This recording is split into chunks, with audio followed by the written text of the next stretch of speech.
Hello दोस्तों, आपका हमारे YouTube चैनल यूनिकॉर्न पंकज में स्वागत है। मेरा नाम पंकज पटेल और आज मैं आपके लिए एक नया वीडियो लेकर आया हूं जिसमें आपको बताने वाला हूं कि आप आईएएस ऑफिसर कैसे बन सकते हैं, आईएएस बनने के लिए शुरुआत कैसे करें, साथ ही अध्ययन के लिए स्ट्रेटजी क्या होनी चाहिए, साथ ही आईएएस की सैलरी कितनी होती है और योग्यता क्या होता है। इस विषय में पूरी तरह से विस्तार में हम इस वीडियो में चर्चा करेंगे। अगर आपने अभी तक हमारे चैनल को सब्सक्राइब नहीं किया तो प्लीज़ चैनल को सब्सक्राइब कर लीजिए, बेल आइकन को भी प्रेस कर लीजिए ताकि मेरे आने वाले सभी नए वीडियो आप तक पहले पहुंच सकें।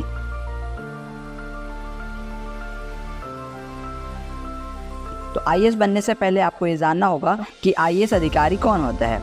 आईएएस ऑफिसर वो चाहे केंद्र सरकार का सचिव हो या जिले का जिलाधिकारी, आईएएस ऑफिसर को ही भारत प्रशासन में सबसे ऊंचा कोटि का अधिकारी माना जाता है। जिले में चाहे सुरक्षा की बात हो या देश स्तर पर डिफेंस सचिव की, हमेशा इन पदों के लिए अनुभवी आईएएस अधिकारी को ही चुना जाता है।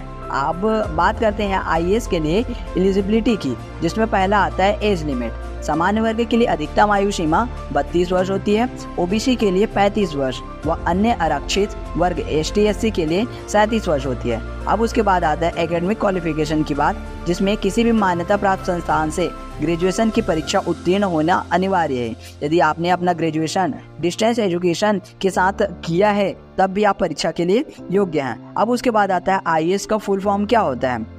आईएएस का फुल फॉर्म होता है इंडियन एडमिनिस्ट्रेटिव सर्विस होता है।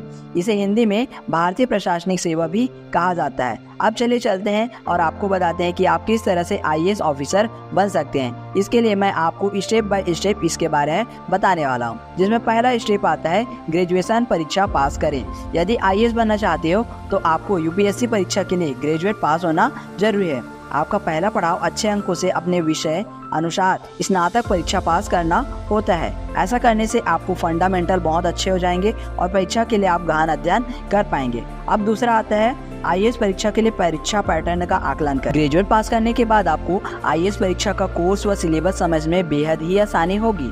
आपको यूपीएससी परीक्षा के लिए सिलेबस प्रारूप व पिछले साल के प्रश्न पत्रों को देखना चाहिए। ऐसा करने से आपको परीक्षा का एक विस्तृत दृश्य मिलेगा, जिससे आप परीक्षा का अध्ययन परीक्षा की जरूरत के अनुसार कर सकते हैं।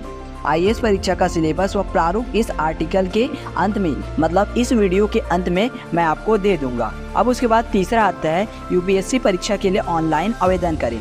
इस साल की तरह आईएएस परीक्षा के लिए ऑनलाइन रजिस्ट्रेशन फरवरी माह में शुरू होता है, जिसके लिए आप यूपीएससी के ऑफिशियल वेबसाइट upsc.government.in के माध्यम से अपना आवेदन कर सकते हैं। फॉर्म भरते वक्त आप अपनी जानकारी आधार व अकादमिक डॉक्यूमेंट के अनुसार ही भरें, ताकि आपको आगे जाकर किसी भी चरण में लापरवाही का सामना न करना पड़े। परीक्षा के लिए आवेदन करना बेहद ही आसान है व यदि आप कंप्यूटर या इंटरनेट चलाना जानते हैं तो आप बेहद ही सरलता से आईएएस के लिए ऑनलाइन पंजीयन कर सकते हैं। अब उसके बाद आता है फोर्थ पॉइंट में, जिसमें आता है यूपीएससी प्रीलिम्स परीक्षा पास करें। आईएएस का फॉर्म भरने के बाद आपको प्रीलिम परीक्षा आयोजित की जाती है, जिसमें सामान्य अध्ययन या जनरल स्टडी व सीसेट के शब्द मतलब क्वेश्चन पूछे जाते हैं।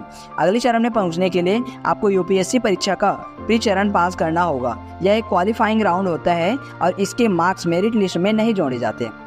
अब उसके बाद आता है फिफ्थ पॉइंट, जिसमें यूपीएससी का मेंस एग्जाम होता है। प्री परीक्षा पास करने के बाद आपको बेहद ही महत्वपूर्ण होता है मेंस परीक्षा देना। इस चरण में आपको अध्ययन निबंध आधारित सवाल प्रश्न पूछे जाएंगे।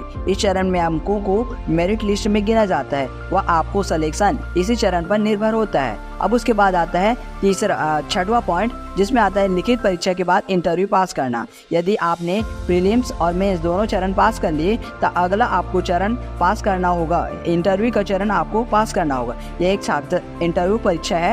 इसमें आपको लिखित संबंधित कुछ भी नहीं पूछा जाता है। इसमें आपको सक्रियता, गंभीरता सहित पर्सनैलिटी टेस्ट लिया जाता है। इस परीक्षा से प्राप्त अंकों का मेरिट लिस्ट में जोड़ा जाता है। उसके बाद 7वें नंबर की कैटेगरी आती है, वो होती है लपसाना में ट्रेनिंग।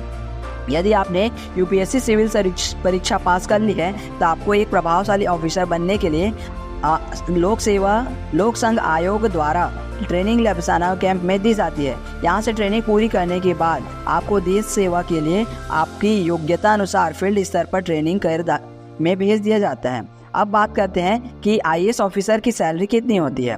तो आईएएस ऑफिसर की सैलरी लगभग 56,100 से 2,50,000 रुपया प्रति माह का वेतन हो सकता है। तो ये रही दोस्तों इससे जुड़ी सारी जानकारियाँ। अगर आपको यह वीडियो अच्छा लगे तो प्लीज़ वीडियो को लाइक कर दीजिए, चैनल को सब्सक्राइब कर दीजिए, साथ ही साथ बेल आइकन को भी प्रेस कर दीजिए ताकि मेरे आने वाले सभी नए वीडियो आप तक पहले पहुंच सके। धन्यवाद।